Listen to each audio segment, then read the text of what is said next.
नमस्कार, आप सभी का स्वागत है यूथ अध्ययन के चैनल में। तो एक बार फिर से मैं आपकी भारी डिमांड पे अब करंट अफेयर की वीडियो लेके आया हूँ। देखिए, अगर मैं करंट अफेयर की बात करता हूँ तो सबसे पहले लोकसभा इलेक्शन बहुत ही ज़्यादा महत्वपूर्ण हो जाता है। इस बार जो लोकसभा का जो चुनाव 2024 में हुआ, ये 18वें नंबर का लोकसभा चुनाव था। ये 18वें नंबर का लोकसभा चुनाव था। कितने सीटों पर चुनाव हुआ था? तो 543 सीटों पर चुनाव हुआ। क्वेश्चन ये भी आ सकता है कि वोटिंग कितनी सीटों पर? तो वोटिंग जो हुई थी ये मात्र 542 सीटों पर हुई थी।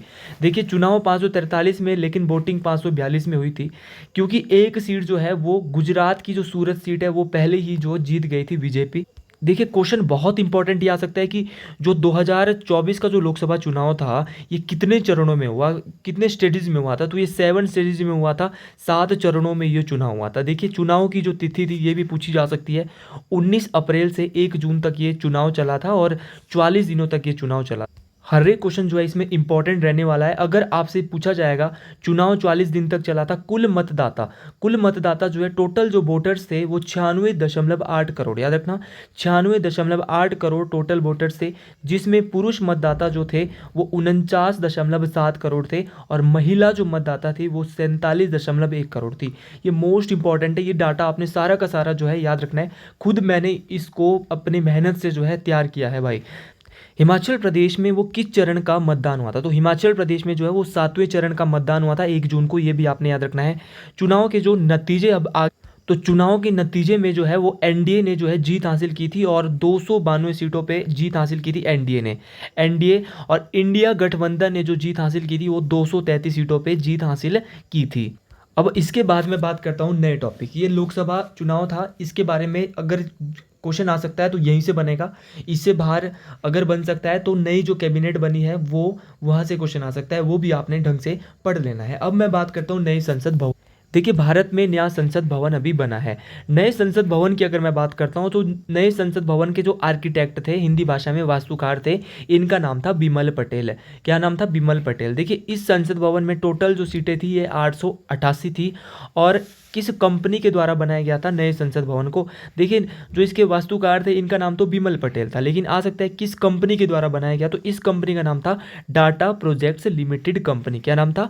Data projects limited company. और जब जो है नया संसद भवन बनाया गया था तो भारतीय सरकार के द्वारा 75 रुपये का सिक्का भी जारी किया गया था। और नया संसद भवन जो है इसका जो आकार है ये भी याद रखना है, त्रिकोणीय आकार है। कैसा आकार है दोस्तों? त्रिकोणीय आकार है नए संसद भवन का।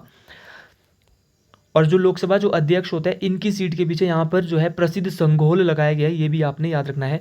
अब मैं बात करता हूँ कुछ पुरस्कारों की, क्योंकि पुरस्कारों से भी क्वेश्चन हमेशा आता रहता है। और करंट अफेयर की मैं बात कर रहा हूँ तो बहुत ही डिटेल से बात कर रहा हूँ, ऐसा नहीं है। जो जो मुझे लग रहा है कि इंपॉर्टेंट है वो मैं लेके आया हूँ। टाइम कम था, क्योंकि जब मैंने वीडियो डाली थी पार्ट 29 तो बहुत सारे बच्चों ने बोला था कि सर करंट अफेयर की वीडियो भी डालनी है, तो मैंने करंट अफेयर की वीडियो भी डाल दी है। अगर मैं बात करता हूँ भारत रत्न की, पुरस्कारों में सबसे पहले भारत रत्न की बात करते हैं, क्योंकि भारत रत्न भारत का सर्वोच्च नागरिक सम्मान है, भारत का सबसे बड़ा पुरस्कार है भारत रत्न, ये आपने याद रखना है। देखिए, भारत रत्न जो है साल 2024 में 5 लोगों को मिला है। सबसे पहले बात करता हूँ मैं कर्पूरी ठाकुर। कर्पूरी ठाकुर जो है ये बिहार के पूर्व मुख्यमंत्री थे और कर्पूरी ठाकुर को इस बार भारत रत्न मिला था। और इनको जननायक के नाम से भी जाना जाता था। किस नाम से दोस्तों? जननायक के नाम से जाना जाता था कर्पूरी ठाकुर को। भारत रत्न भारत का सर्वोच्च नागरिक सम्मान है, बता चुका हूँ। पहली बार भारत रत्न 1954 में इसकी शुरुआत हुई थी। कब हुई थी? 1954 में इसकी शुरुआत हुई थी भारत रत्न की। देखिए दोस्तों, कुल आज तक वर्तमान तक जो है साल 2024 तक कितने लोगों को भारत रत्न मिल चुका है? तो ये भी आपने याद रखना है, 53 लोगों को आज तक जो है वो भारत रत्न मिल चुका है।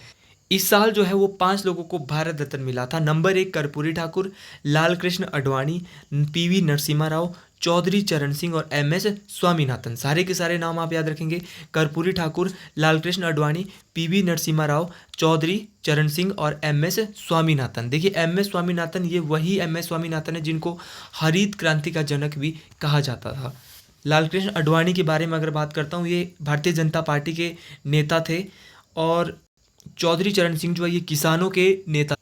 अगर बात करता हूँ मैं चौधरी चरण सिंह जी के बारे में, तो जो जो चौधरी चरण सिंह थे ये भारत के पांचवें प्रधानमंत्री, कौन से नंबर के प्रधानमंत्री थे? पांचवें नंबर के प्रधानमंत्री। देखिए भारत के चार शीर्ष सम्मान मैं आपको जीके के वीडियो में भी बताता रहता हूँ, बार बार बोलता रहता हूँ भाई। भारत में जो है चार शीर्ष सम्मान है और चार शीर्ष सबसे बड़ा है भारत रत्न। भारत रत्न के बाद आता है पद्म विभूषण, पद्म भूषण और पद्मश्री। लेकिन हम जो ये पद्म वाले हैं इनको हम पद्म पुरस्कार कहते हैं। तो इस बार जो है साल 2024 में जो पद्म पुरस्कार जो मिले हैं 132 व्यक्तियों को, कितने व्यक्तियों को मिले हैं? 132 व्यक्तियों को पद्म पुरस्कार मिले हैं, ये भी आपने याद रखना है। इस बार जो पद्म विभूषण मिले हैं, पद्म विभूषण मिला है 5 लोगों को और पद्म भूषण जो मिला है ये मिला है 17 लोगों को और पद्मश्री जो मिला है ये मिला है 110 लोगों को। अगर हम तीनों को मिला लें तो टोटल हो जाएंगे 132। तो आपने याद रखना है पद्म विभूषण 5, भारत रत्न भी 5, पद्म भूषण 17 और पद्मश्री 110। तो सारी की सारी डाटा ये बहुत इंपॉर्टेंट। देखिए दोस्तों, मैंने ये जो करंट अफेयर इकट्ठा किया है 1-1.5 घंटे में, जो है मैंने हर जगह से ये करंट अफेयर आपके लिए इकट्ठा किया जो जो मुझे लग रहा था कि इंपॉर्टेंट है। देखिए इस बार का जो लता मंगेशकर पुरस्कार 2024 है ये किसको मिला है? अमिताभ बच्चन। किसको मिला है? अमिताभ बच्चन को जो है लता मंगेशकर पुरस्कार 2024 मिला है। अब अगला जो क्वेश्चन है ये भी बहुत इंपॉर्टेंट है, स्टार मार्क करेंगे। मिस वर्ल्ड 2024, मिस वर्ल्ड 2024 जो है वो क्रिस्टीना साइकोवा जो है ये चेक गणराज्य से है और इनको मिस वर्ल्ड 2024 मिला है। क्या नाम है? क्रिस्टीना साइकोवा। बहुत इंपॉर्टेंट नाम है, ये भी आपने याद रखना है। देखिए दोस्तों, इस बार मेजर ध्यानचंद खेल रत्न अवार्ड, देखिए भारत का जो सबसे बड़ा खेल रत्न पुरस्कार है कौन सा है? मेजर ध्यानचंद खेल रत्न अवार्ड है भैया। इस पुरस्कार को पहले राजीव गांधी खेल पुरस्कार भी कहा जाता था और राजीव गांधी खेल रत्न पुरस्कार का जो नाम चेंज हो गया है वो गया है मेजर ध्यानचंद खेल रत्न अवार्ड 2024। देखिए दोस्तों, इस बार 2 लोगों को मिला है, चिराग शेट्टी और सात्विक। देखिए चिराग शेट्टी और सात्विक को जो है वो 2 लोगों को जो है इस बार क्या मिला है? मेजर ध्यानचंद खेल रत्न अवार्ड 2024 मिला है। मोस्ट इंपॉर्टेंट है, ध्यान से सुनना है आपने ये भी। इस बार जो है वो दादा साहिब फाल्के पुरस्कार भी दिया गया है। दादा साहिब फाल्के पुरस्कार के तहत जो है वो बेस्ट फिल्म जो रही है इसका नाम है जवान और बेस्ट एक्ट्रेस जो रही है, इनका नाम है रानी मुखर्जी और बेस्ट एक्टर जो रहे हैं इनका नाम है शाहरुख खान। याद रखना है, बेस्ट फिल्म जवान रही है और बेस्ट एक्ट्रेस जो हीरोइन रही है इसका नाम रानी मुखर्जी है और बेस्ट एक्टर जो बेस्ट हीरो जो रहा है इसका नाम है शाहरुख खान। तो आपने सारी की सारी चीज़ें याद रखनी है, मोस्ट इंपॉर्टेंट है सारी की सारी चीज़ें। अब मैं अगले क्वेश्चन की बात करता हूँ। हिमाचल प्रदेश की एक कबड्डी खिलाड़ी है जिनका नाम है रीतू नेगी। रीतू नेगी जो ये सिरमौर जिले से इनका संबंध है। इनको इस बार क्या मिला है? अर्जुन अवार्ड। याद रखना क्या मिला है इनको? अर्जुन अवार्ड से सम्मानित किया गया है। नाम क्या है? रीतू नेगी। रीतू नेगी सिरमौर से और क्या खेलती है? कबड्डी खेलती है। इसके बाद अब बात करते हैं इंडियन प्रीमियर लीग, आईपीएल की बात करते हैं। बहुत इंपॉर्टेंट है आईपीएल। अगर मैं आईपीएल की बात करता हूँ तो आईपीएल की जो शुरुआत है ये 2008 में हुई थी। कब हुई थी? 2008। और आईपीएल में जो सबसे ज़्यादा रन बनाने वाले जो खिलाड़ी 2024 में जो बने हैं जिनको ऑरेंज कैप मिली है इनका नाम है विराट कोहली। क्या नाम है? विराट कोहली। बहुत इंपॉर्टेंट है विराट कोहली का नाम। अगर मैं बात करता हूँ इस 2024 में जो आईपीएल हुआ था ये कौन सा संस्करण था? तो ये 17वां सीजन था और इसमें जो है टोटल जो मैच हुए थे वो 74 लीग मैच हुए थे। याद रखें कि कितने मैच हुए थे? 74 लीग मैच। और इस बार का जो आईपीएल है इसको स्पॉन्सर करा था टाटा। तो इस बार का जो आईपीएल का नाम था टाटा आईपीएल। ये भी आपने याद रखना है, क्या नाम था दोस्तों? टाटा आईपीएल नाम था। अगर मैं बात करता हूं कुल टीम की, भाई टोटल टीमें कितनी थी? तो टोटल टीमें थी 10। अब क्वेश्चन आ सकता है कि भाई चैंपियन टीम कौन सी? तो चैंपियन टीम थी केकेआर। क्या नाम था? Kolkata night Riders. Runner up जो टीम थी इसका नाम था हैदराबाद। देखिए अगर मैं केकेआर की बात करता हूं तो केकेआर को जो है वो 20 करोड़ मिले थे और जो उप विजेता टीम थी हैदराबाद इनको 13 करोड़ मिले थे। सबसे ज़्यादा रन बनाने वाले खिलाड़ी उनको मिली थी ऑरेंज कैप विराट कोहली। लेकिन सबसे ज़्यादा विकेट जो ली थी 24 विकेटें, इनका नाम था हर्षल पटेल, इनको मिली थी पर्पल कैप। और जो फाइनल जो मैच हो रहा था ये हुआ था चेन्नई में। देखिए दोस्तों, ये जो करंट अफेयर है वो बहुत ही ज़्यादा इंपॉर्टेंट है और ये करंट अफेयर आपको बहुत ज़्यादा काम आने वाला है क्योंकि मैक्सिमम क्वेश्चन तो नहीं लेकिन इसमें से 90% क्वेश्चन आपको देखने को जरूर मिल सकता है। अगर इसके बाद मैं बात करता हूँ अब G20 के बारे में। देखिए अगर मैं G20 के बारे में आपको परिचित करवाता हूँ तो G20 की जो 2023 में जो बैठक हुई थी ये कहाँ पर हुई थी? भारत में हुई थी। और भारत में कहाँ हुई थी? नई दिल्ली में कहाँ? भारत मंडपम प्रगति मैदान नई दिल्ली में हुई थी। देखिए थीम बहुत बार पूछी जा सकती है। थीम क्या थी? तो थीम थी वसुदेव कुटुंबकम। देखिए one earth one family one future, ये याद रखना है। One earth one family one future theme थी G20 2023 की। और इसकी हिंदी भाषा संस्कृत भाषा में वसुदेव कुटुंबकम अगर मैं बात करता हूँ 2022 में जो G20 की बैठक हुई थी वो इंडोनेशिया के बाली में हुई थी। कहाँ हुई थी? इंडोनेशिया के बाली में हुई थी। और जब इसकी बैठक भारत में 2023 में हुई थी तो इसमें एक नया संगठन जोड़ा गया था जिसका नाम था अफ्रीकन यूनियन। ये भी आपने याद रखना, क्या नाम था? अफ्रीकन यूनियन जो है G20 में एक नया संगठन जोड़ा गया था। अगर मैं G20 में देशों की बात करता हूँ तो कुल देश जो है वो कितने? 19। G20 में जो कुल देश है वो 19 देश है। और 2024 में, मतलब इस साल जो G20 की जो बैठक की जो अध्यक्षता कर रहा है वो कौन कर रहा है? ब्राज़ील। 2023 में भारत ने की थी, लेकिन अब जो बैठक की अध्यक्षता कर रहा है वो कौन कर रहा है? ब्राज़ील कर रहा है। ये था G20। और G20 के बाद अब बात करते हैं चंद्रयान की। सीधा हम चंद्रयान 3 यहाँ से पढ़ेंगे। अब चंद्रयान 3 को जो छोड़ा गया था, लॉन्च जो किया गया था, ये 14 जुलाई 2023 को छोड़ा गया था। देखिए जितने भी चंद्रयान छोड़े जाते हैं वो सतीश धवन अंतरिक्ष केंद्र श्रीहरिकोटा आंध्र प्रदेश से छोड़े जाते हैं। सतीश धवन अंतरिक्ष केंद्र श्रीहरिकोटा, ये भी आप याद रखेंगे। देखिए जो चंद्रयान 3 है इसको जो है कितने लागत से बनाया गया था? तो इसको बनाया गया था 615 करोड़। कितने करोड़ से? 615 करोड़ से इसको बनाया गया था। और इसमें जो रॉकेट लगा था इसका नाम था LVM-3। याद रखना, LVM-3। क्या नाम था? LVM-3। और 14 जुलाई को छोड़ा गया था। और जब लैंड जो किया था ये किया था 23 अगस्त को। तो लैंड जो इसने किया था ये किया था 23 अगस्त को। और जिस जगह पे चंद्रयान 3 ने लैंड किया इस जगह का नाम भारत या इसरो ने दिया शिव शक्ति। क्या नाम दिया था? शिव शक्ति। तो चंद्रयान 3 के जो लैंडिंग स्थल का नाम है वो क्या है? शिव शक्ति दिया है। देखिए दोस्तों, भारत जो है पहला देश बना है चांद पे अपना चंद्रयान दक्षिणी ध्रुव पर लैंड कराने वाला। याद रखना, चांद के दक्षिणी ध्रुव पे लैंड कराने वाला पहला देश बना है भारत, जिसने अपना चंद्रयान जो है चांद के दक्षिणी ध्रुव पे लैंड करवाया। अब हम देखिए इंडिया के करंट अफेयर हमने थोड़े जो है मैक्सिमम देख लिया है जो इम्पोर्टेंट है। अब हिमाचल प्रदेश की भी थोड़ी बात करते हैं, क्योंकि हिमाचल के करंट अफेयर अक्सर टेट परीक्षाओं में पूछे जाते हैं। अगर इंडिया के पूछे जाएंगे तो लोकसभा का इलेक्शन जरूर आ सकता है। हिमाचल प्रदेश में लोकसभा की इतनी सीटें हैं, ये मैंने जीके में आपको कवर करवा दिया है। कहाँ से कौन, हमीरपुर से कौन जीता है, मंडी से कौन जीता है, शिमला से कौन जीता है, अपना जो हमीरपुर है वहाँ से अनुराग ठाकुर 5वीं बार जीते हैं, अपना कांगड़ा है वहाँ से राजीव भारद्वाज जी जीते हैं। तो ये बहुत सारी चीज़ें हैं जो मैंने आपको डिस्कस करवा दी। अब हिमाचल का करंट अफेयर पढ़ लेते हैं। हिमाचल के करंट अफेयर की मैं बात करता हूँ तो मोस्ट इंपॉर्टेंट है कि भाई इंदिरा गांधी प्यारी बहना सुख समान निधि योजना। देखिए इस योजना के तहत जो हमारी महिला है ना 1500 रुपये के लिए बहुत ज़्यादा भाग रही है। तो हिमाचल प्रदेश की जो महिलाएँ हैं, और अब आ भी गए हैं भाई खातों में। कल मैं अकाउंट में देख रहा था तो बहुतों के पैसे जो है उनके अकाउंट में आ भी गए हैं। तो इंदिरा गांधी प्यारी बहना सुख समान निधि योजना जो हिमाचल प्रदेश सुक्खू सरकार के द्वारा चलाई गई है 25 फरवरी को लागू जो है ये केलोंग में हुई थी। और केलोंग की महिलाओं को 1500 रुपये दिए गए थे। अब जो है पूरे हिमाचल में जो है ये लागू हो गई है और पैसे जो है मिलने शुरू हो गए हैं। जिन्होंने कोड ऑफ कंडक्ट से पहले फॉर्म भरे थे और अब भी जो फॉर्म फिल हो रहे हैं उनको भी जो है किस्तें मिल रही है। तो इस जो इंदिरा गांधी प्यारी बहना जो योजना है इसके तहत पर मंथ कितने रुपए दिए जाएंगे महिलाओं को? 1500। लेकिन उनकी जो उम्र होनी चाहिए वो 18 वर्ष होनी चाहिए। कितनी होनी चाहिए? 18 वर्ष उम्र होनी चाहिए। अगली क्वेश्चन की मैं बात करता हूँ। निम्नलिखित में से किस स्थान पर राज्य की सबसे ऊंची फेडरल हेड मूर्ति स्थापित की गई है? तो फेडरल हेड मूर्ति हम हिमाचल प्रदेश की सबसे ऊंची जो है वो दारी धर्मशाला, क्या है, जिस जगह का नाम है दारी में स्थापित की गई। और दारी कहाँ पड़ता है? ये धर्मशाला के पास है। और जब ऐसे क्वेश्चन पेपर में आते हैं तो अक्सर जो है वो तबीयत खराब हो जाती है बच्चों की।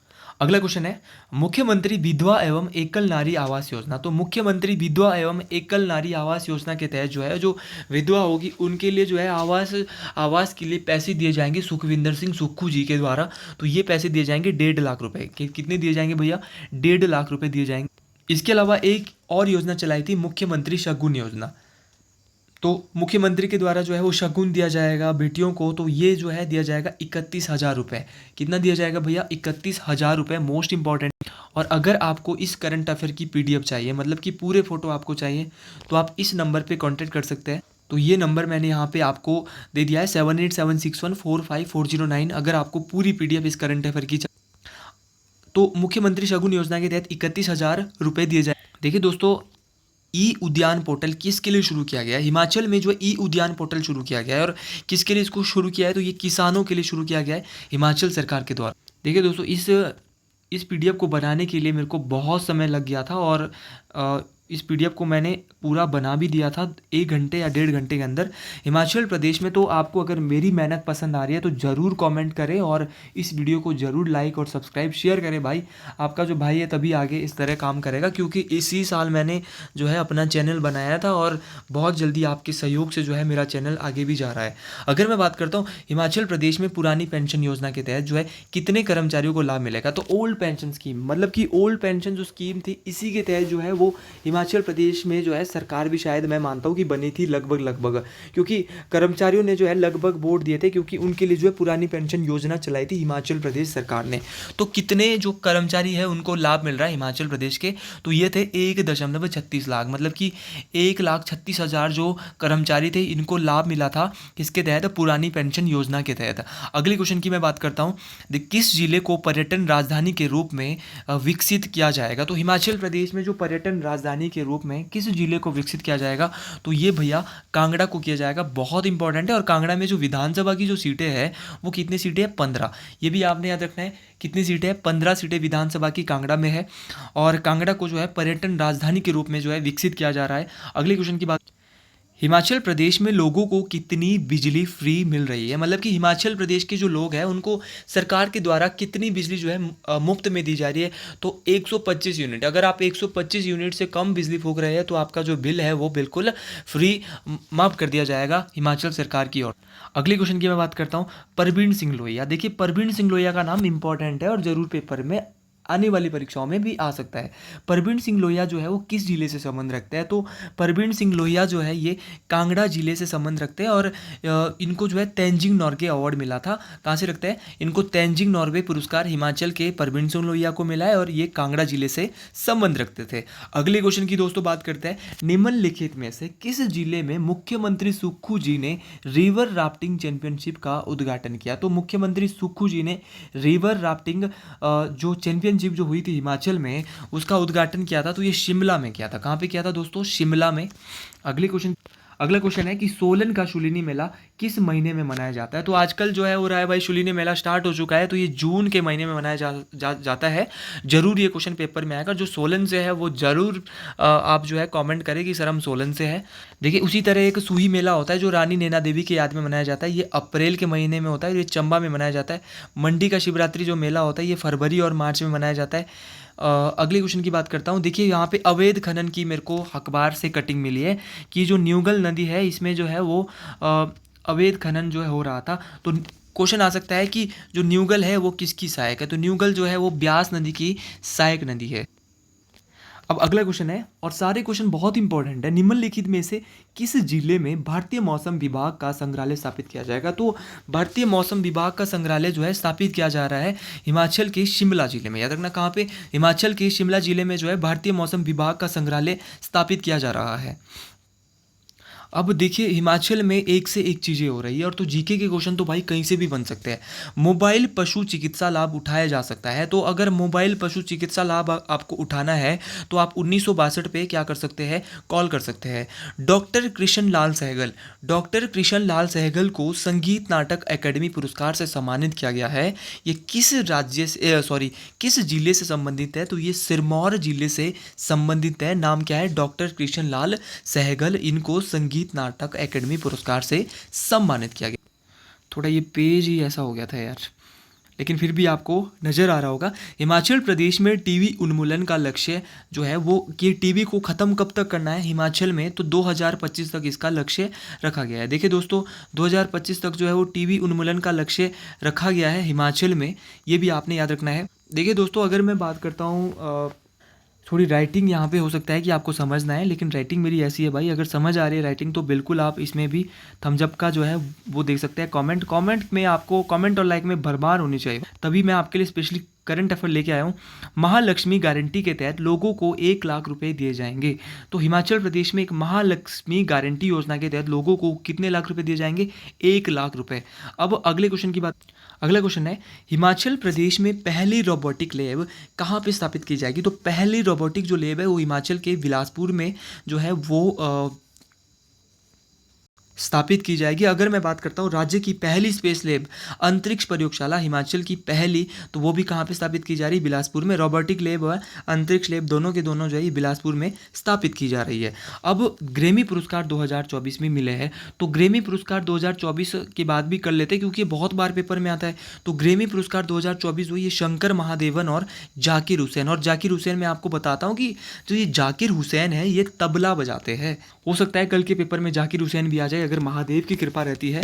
अगला क्वेश्चन है, किस राज्य को बागवानी में पहला पुरस्कार मिला? तो पूरे भारत में बागवानी में जो है, हॉर्टिकल्चर में जो है, किस राज्य को पहला पुरस्कार मिला था? तो ये मिला था हिमाचल प्रदेश को।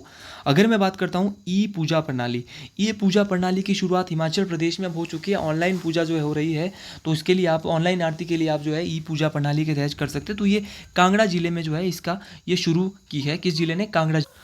तो अभी समर फेस्टिवल शिमला में हो रहा है, तो आपने याद रखना है समर फेस्टिवल हाल ही में कहाँ पे आयोजित होना है? तो ये शिमला में आयोजित हो गया है। 2024-25 के लिए सीएम सुक्खू ने कितना बजट जो है पेश किया था? तो ये किया था 58,444 करोड़। कितना? 58,444 करोड़। अब एचपी बजट के अनुसार, हिमाचल प्रदेश के बजट के अनुसार राज्य की अर्थव्यवस्था की विकास दर कितनी है? तो राज्य की अर्थव्यवस्था की जो विकास दर है वो है 7.1%। तो ये 2022-23 का है।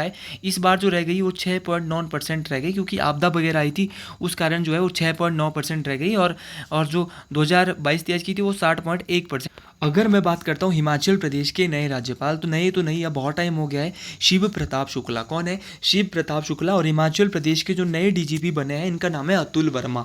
देखिए अतुल वर्मा हिमाचल प्रदेश के नए डीजीपी है। इसके अलावा मैं आपको, अगर आपको फिर से करंट अफेयर की वीडियो चाहिए तो आप CEA का क्या दे सकते हैं? CEA 2 जो है वो दे सकते हैं कि सर पार्ट 2 लाओ। तो CEA का मतलब है कि साइकोलॉजी पार्ट 2, तो CEA का मतलब साइकोलॉजी पार्ट 2 मैं समझूंगा। तो अगर आपको फिर से करंट अफेयर की वीडियो चाहिए तो आप ये कमेंट जो है दे सकते हैं CEA 2 वाला। अगर ये कमेंट 100 प्लस जाते हैं तो मैं पक्का जो है 101% जो है फिर से जो है वीडियो लाऊंगा करंट अफेयर की।